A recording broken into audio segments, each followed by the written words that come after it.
Hi mga Mima, another mini vlog. Papunta nga pala kami ng BIR and sobrang tanghali na dahil meron pang mga errands na ginawa kami kanina before kami dumiretso ng BIR. By the way mga Mima, magpa-file lang ako ng BMBE. Titignan ko kung pupwede pa ba kahit naka 8% na tayo. Medyo mahaba yung pila pero ayan mga Mi, nasa 150 na ako, umabot pa rin naman. Kapag may mga tao pa kasing nakapila mga Mi, parang nag-overtime sila dahil saktong 5:20 ba or 5:10 bago ako natawag and meron pang remaining 8 na i-entertain dun sa counter 5. Unfortunately, hindi tayo natanggap sa BMBE. By next year na lang tayo magfa-file. Kumbaga, better luck next time. And since nandyan na nga kami sa 13, pumunta na kami sa isa sa masarap na lumihan. Na-feature ko na rin to sa isa kong mini vlog mga Mi. Maliban sa affordable siya, is talagang marami yung kanyang toppings and sulit yung kanilang presyo. Sumakto na lang din mga Mi at naghahanap ako ng masarap na halo-halo. Nag-post din ako nun sa Facebook na kung meron bang alam sila na masarap na halo-halo. And yung kapatid ni partner ni-recommend sa akin yung Ben's. Saktong-sakto yung katabi ng lumihan na kinainan namin is Ben's din mga Mi. First time ko matry yung Ben's halo-halo. For 110 to 140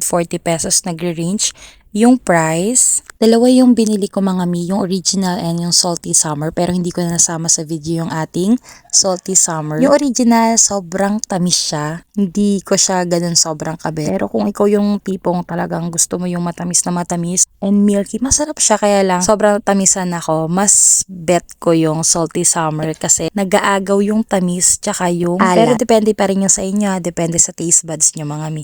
Pero highly recommend kasi masarap and creamy pareho sila. And yun lang, share ko lang. That's for today's vlog. Bye!